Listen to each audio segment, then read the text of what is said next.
We have employees and customers in over 130 countries.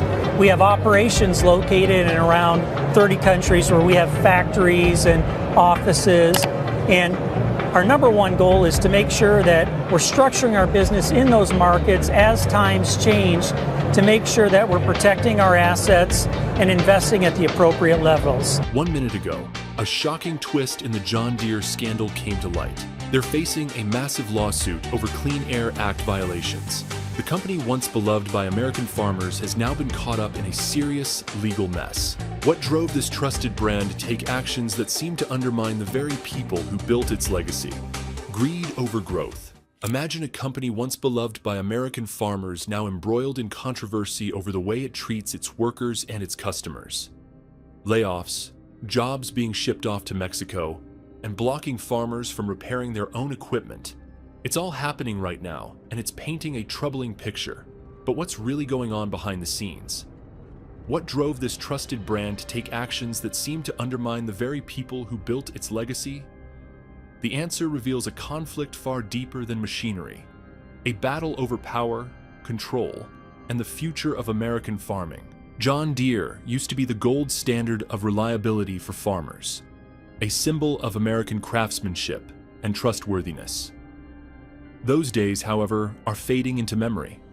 In recent years, Deere has been laying off workers, many of whom have dedicated decades of their lives to the company.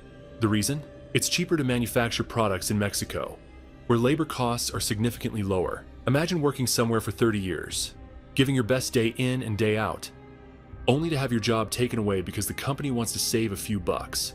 That's the painful reality many long-term John Deere employees are now facing. What's particularly heartbreaking is that John Deere isn't even struggling financially. In fact, they are thriving.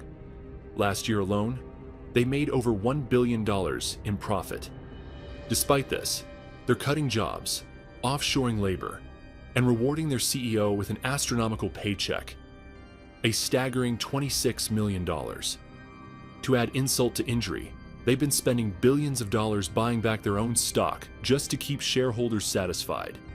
This isn't about survival. It's about corporate greed, plain and simple. But the layoffs are just one aspect of this unfolding story. John Deere has also landed itself in hot water over the issue of right to repair. Farmers who rely on their equipment to make a living are finding themselves unable to perform even the most basic repairs on their own tractors. Instead, they're forced to go through authorized dealers, often at a high cost and with significant delays. Imagine buying a car and then being told you can't even replace a broken headlight without taking it back to the dealership. This is exactly what farmers are dealing with, and they're understandably outraged. Senator Elizabeth Warren has even weighed in on the issue, suggesting that some agricultural equipment manufacturers may be violating the law by withholding the critical information that farmers need to repair their own machinery. This debate is far-reaching, encompassing much more than just the inconvenience of a broken tractor or the financial costs associated with repair. At its core, it's about